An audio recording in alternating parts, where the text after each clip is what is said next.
The Bureau of Meteorology warns the El Nino summer could present a challenge to the nation's energy grid due to the penetration of renewable energy as the Bureau forecasts lower than average winds.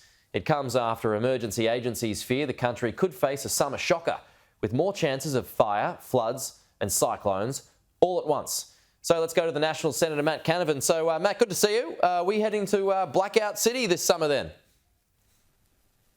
Well, Peter, I'm old enough to remember when hot, dry summers in Australia didn't coincide with warnings of blackouts. I mean, we used to have an electricity system which we could rely on, and just because it was a little bit hot didn't mean that we couldn't turn our air conditioners on.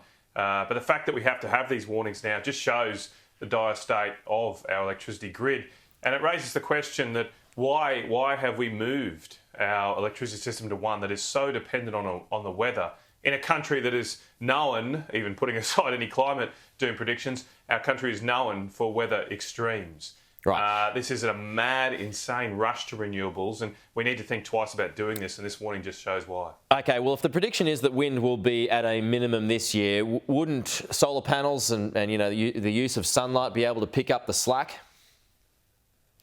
Well, last time I checked, Peter, every 24 hours there's this thing called night. It seems to be somewhat of a shocking fact for those that are rushing into this insane renewable energy pitch. But yeah, that happens every day. The night turns up and solar panels disappear. They contribute absolutely nothing to our electricity grid. What's worse too, in fact, in summer, the peak electricity demand is when everyone gets home after work and they want to cool themselves down. They want to turn their air conditioners on.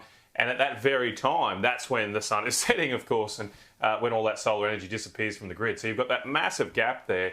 That if it is quiet and not very windy, if it's a dry day, that you're not going to get anything else coming into the system because we've shut down our coal-fired power stations. So this is not going to work. Well, we just don't have enough storage. I mean, there was some analysis by the energy regulator last year that to fill the gaps in Victoria, just Victoria, that exist over some of these summers, you need to spend $700 billion on electricity. On batteries. That's more than Victoria's gross state product. It's absolutely ridiculous. It's not going to happen. Those storage solutions are just not there to fill the size of these gaps. We need something that can actually be turned on and generate power at these times. Wind can't do it. Solar can't do it. We need, therefore, to look at coal, at gas, and yes, nuclear too. Okay, Jim Chalmers, he's in your hood today. You going to take him out for a steak tonight? I don't think so. I haven't got the invite. I did read that this morning in today's paper, but he hadn't told me beforehand. That's perfectly fine. But good on him for getting out to the regions. I think his employment stuff seems a bit of a damp squib. I mean, I'm not sure what they're doing. They're spending $9 million to do a study into a digital skills ID.